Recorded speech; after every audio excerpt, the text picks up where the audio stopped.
Welcome back. I'm now joined in the studio by the spokesperson for the Department of Basic Education, Mr. Elijah Mhlanga, as well as the Executive Officer for NAPTOSA, the National Professional Teachers Organization of South Africa, Mr. Gregory Masondo. Gentlemen, pleasure to have you with us on the program. Thank you. The report by the IMF, or the working paper that was compiled by Montfort Mlachila,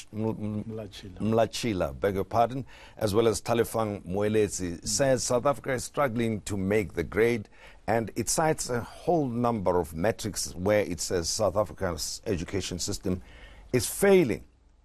You go along with that, or you accept parts of the report? But Tim, let's start here. Let's agree first that this is not a report, it's a working paper. And there's a huge disclaimer before you get into the text of the report from the IMF, which says this working paper is not supposed to reflect the views of the board of IMF or its executive management or any. It doesn't have an official status insofar as the IMF is concerned. Whatever is contained in there are the views of the authors. So it's very important. The second point is that this is nothing more than a literature review, which means the two authors have used information which was already publicly available on other research surveys and studies which had been conducted. So all that they did was to go read, put together what they now call a working paper, which some people erroneously call a report. It's not a report yet. Anyway, even if it's a report, it's just a collation of articles published by other people which looked at various aspects of the education system in South Africa. So there's nothing new there. All that it does is to touch on various things, and they make a conclusion on that basis. And of course, people who are familiar with education issues will say they agree with most of what was said, and that is why I suppose it gained traction in the media, in South Africa at least. But we will raise the points as we go along. I just want to hear Gregory Masondo's response to the working paper. Gregory. I agree. I have seen the working paper, and I think there is nothing new that is reflected in that working paper. We know about all the things that they are mentioning in the working paper. I would have loved to see the kind of solutions that they would suggest to address all those issues that we already know about. But nothing is said about the solutions. We know about all these things, and as South Africans, we want to find solutions to these challenges that are experienced within the education system. So, but here's the point, and I will come to you with the specific issues that they raise. But here is the point that I think is of concern, not only to South Africans, but even people who are observing what's going on in South Africa. The first thing that is the conclusion of the report is that the poor quality of education is having an impact on the productivity side of the economy on one side. And the other is the fact that government itself has done pretty well in increasing the number of enrollments and making investments in the infrastructure rollout, as well as the rewards that go to the professionals in the education system. But yet the outcomes do not match the investments. Yeah, I think one of the weaknesses of this report, if we were to call it that, one of the weaknesses of this paper is that it's overtaken by time. They make conclusions on the basis of old information which they picked up from different reports and research papers which they found wherever. In fact, even as they begin that report, they say, we went on Google, we found this information. We went on the World IMF library, we picked up this report. So that's what they are doing, which means these are old documents which we have already discussed, and some of them have been processed through cabinet, through parliament, and to the Department of Basic Education. And on the basis of those reports, we then put in place various measures like policy shifts, adjustments to regulations and all of those things to fix that which is wrong. For example, the President, as the State of the Nation address, he spoke about the migration of ECD from social development to education, which is something that we are already doing. In the basic education sector, we have the three streams model. We also have schools of specialization, which are focused on skilling young people. We have a variety of things that we have already started doing to address the issues which they have raised in that I suppose some of the things that are being done are commendable, and the outcomes thereof will be seen in time. In time, yes. Right. But currently, because we're looking at what? The history of the modern system from 1994 to now, 25 years, that South Africa is still lagging way behind, and in some of the ratings, I think we are, number 2 from the bottom in the case of maths and science, as the World Economic Forum report. To you, might be the notorious one, and you want to take up issue with that, I suppose. I do, in fact. And then there are inconsistencies in how education is delivered or experienced in different parts of the country. You take what's going on in Gauteng and you compare to what's going on in rural Eastern Cape. The gap, the difference is vast there. We have not said that the education system is perfect in South Africa. It's not.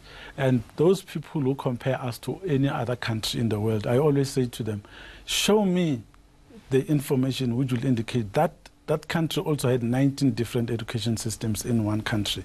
So our history is not the same as those people that we are comparing ourselves to. But here's the other point about comparisons and the rankings that you are talking about. We choose to participate in those global rankings, by the way.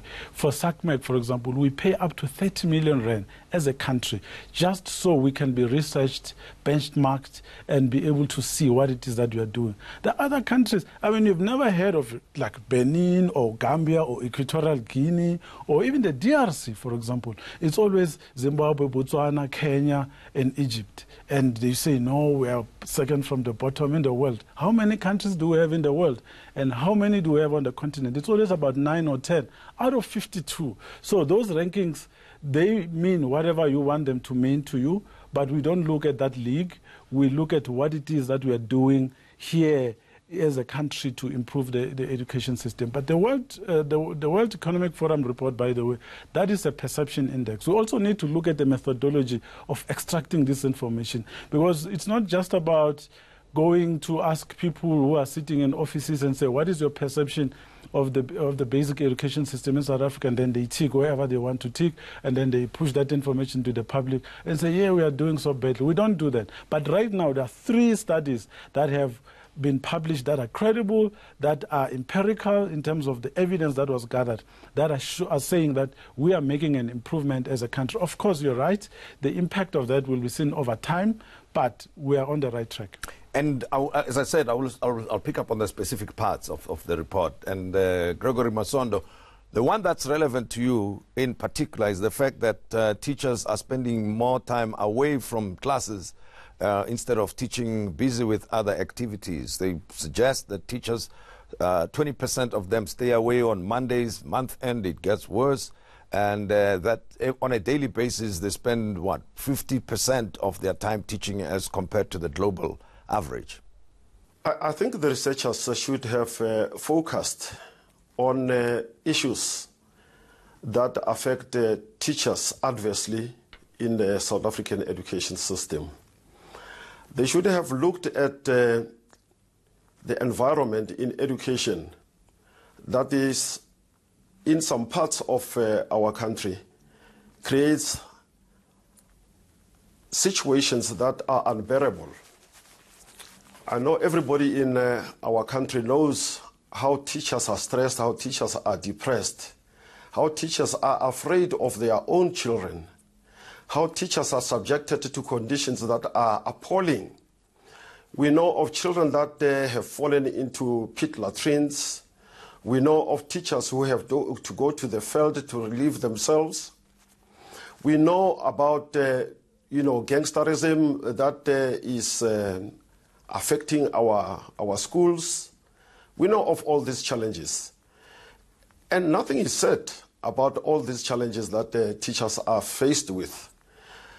We know of teachers, our teachers who are supposed to face children who come from broken families, who come from homes where there are no support systems. When they give work to the children and the children get home, there is no support from their parents. We know of the children of our teachers who are being beaten up by parents. You know of the case in the Northwest, for example. Our teachers are being killed. our teachers are assaulted, and all that. Nobody is saying much about that. That report is very silent on these issues. Well, they are focusing on things that happened. They are focusing on things that happened prior our democracy. Sure, and you know the thing is, you know, and the whole exercise of discussing issues relating to education is not only to point fingers, but it's to highlight the issues so that we can have an engagement on them and say, all right, when you have this problem, what do you do next to fix it? Because it's an ongoing national challenge, and it's one issue that South Africans care a lot about, but somehow we seem to be battling to come up with solutions for. In the report, let me go back to the question of enrollments. Yeah. Commendable, the numbers have gone up, the infrastructure has been put in place. But the outcomes after a 12-year cycle of the life in a school, the report suggests only 50% or so of those who would have registered grade 1 matriculate. And then of those who matriculate, only 25% or so obtain university entrance or matric itself. And then, of course, they would have new problems or challenges when they get into the tertiary sector. What's your comment? Well, you know, the basic education system has had to undertake a whole lot of responsibilities over time. One of the things that we did in the early 2000s was to open up our doors, and we allowed all kids to come to school. And right now we have 1 million kids who enter grade 1 at the beginning of every year. And we have some 835,000 kids who are in ECD centers right across the country. And one of the things that we've had to do is to look at the social side. And what do we do? And this is where the money goes. And every time I'm asked this question about investment versus outcome, I always refer to these things that, one, we have to feed those kids through the school nutrition program, where we are feeding 9.6 million kids every day without fail. For as long as they are in school, because we feel that we also have that responsibility of taking care of them socially, because most of them come from poor backgrounds. We transport a lot of them, up to 1 million of them we transport to school and back home on a daily basis, and then we have to give them free textbooks, and all of that is money. Over and above that, we have to pay our teachers. In fact, about 80% of every province budget in education will go to the payment of teachers. We have about 410,000 of them spread all over the country. And then we build schools as well. So there's a lot of things that we do, and I have not even started talking about what happens inside the classroom, which is what people are talking about. That's why in the sector we talk about learning outcomes. Yeah. Because there are other outcomes as well, like retention. It's also an outcome. We keep a lot of those kids, and as you know, the law says between grade 1 and grade 9, it's compulsory that you're in school, and after that, it becomes optional, and that's where the biggest dropout happens. I think the whole social development and support side of education is commendable, and it is critical that you know the department keeps highlighting that part so that we can separate the actual learning itself from the support that is taking place or should take place around the children. But then the focus is on the quality of education. And Mr. Masondo, now, the other part is the inconsistency of the quality of education in terms of the performance of the teachers in predominantly black communities as compared to what is going on at the former Model C schools. It is said that those who teach in the former Model C schools perform much better than the teachers who are in the predominantly black communities, and that the teachers themselves, in any event, send their children to the former Model C schools and do not send the children to the same schools where they work. I wish we could have people visiting the schools in the township. You know, we have so many no-fee schools. And we want to compare the schools in the townships with the schools in the suburbs, where in the suburbs they charge fees. And if you compare that to the no-fee schools that we have in the townships, there is no way that the township schools can be able to address the issue of overcrowding. In the suburban areas, schools are able to raise funds in terms of school fees and are able to appoint additional teachers to deal with the whole challenge of overcrowding. That is not possible in the township schools because there are schools that are not the parents are not expected to pay any fees. So they cannot appoint additional teachers. SGBs are unable to appoint additional teachers, to deal with the issue of overcrowding. So you still have schools with 50 to 60 learners in the classroom, and we expect the teachers to perform miracles, to come up with excellent results. There is no individual attention to the learners. They cannot counsel the learners that are problematic. And at the end of the day, we are expecting these teachers to perform miracles.